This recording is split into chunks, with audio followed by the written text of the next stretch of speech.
एक मैक्सिम है, उबी जस इबी रेमेडियम।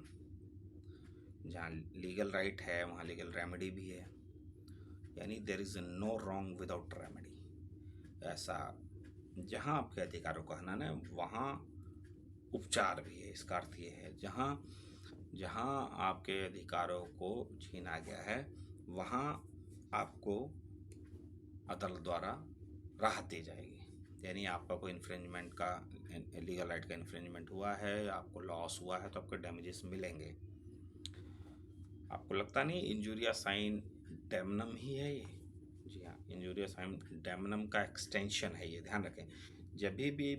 जब इंजूरिया साइन डैमनम लिखें तो साथ साथ उबी जस इबी रेमेडियम भी लिखें, चाहे उसने पूछा हो चाहे ना पूछा हो। इससे आपका आंसर अच्छा बनेगा, आपको सेमेस्टर में अच्छे मार्क्स आएंगे। टॉट की हर रॉन्ग के लिए, हर डैमेज के लिए डैमेजेस होगा, यानी हर नुकसान के लिए मुआवजा ज़रूर होगा अगर जो आपका लीगल राइट है तो।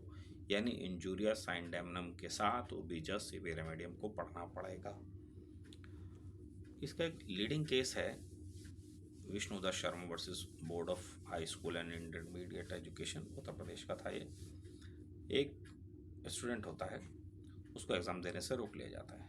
एग्ज़ाम में अपीयर होना उसका राइट था, वो आ भी रहा था, लेकिन बाय मिस्टेक यूनिवर्सिटी ने जो अटेंडेंस शीट को अपडेट नहीं किया था या कुछ उसमें फॉल्ट हो गया था।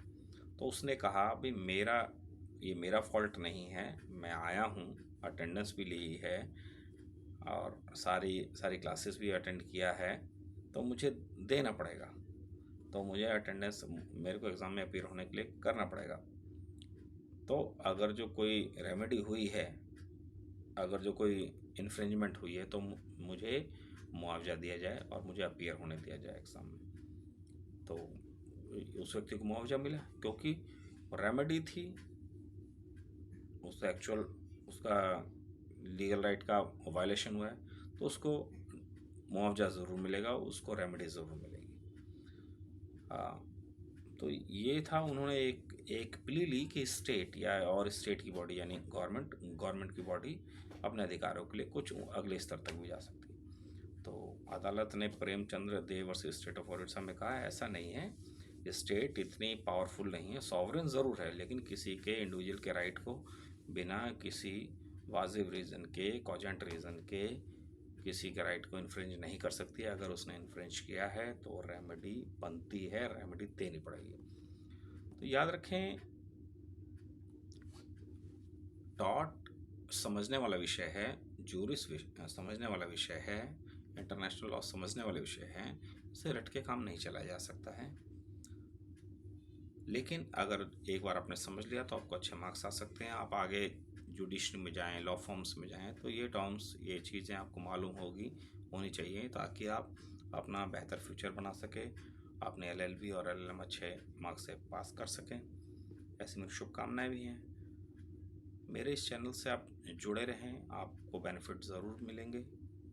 और हालांकि ये चैनल आप लोगों के नॉलेज के लिए बनाया गया है।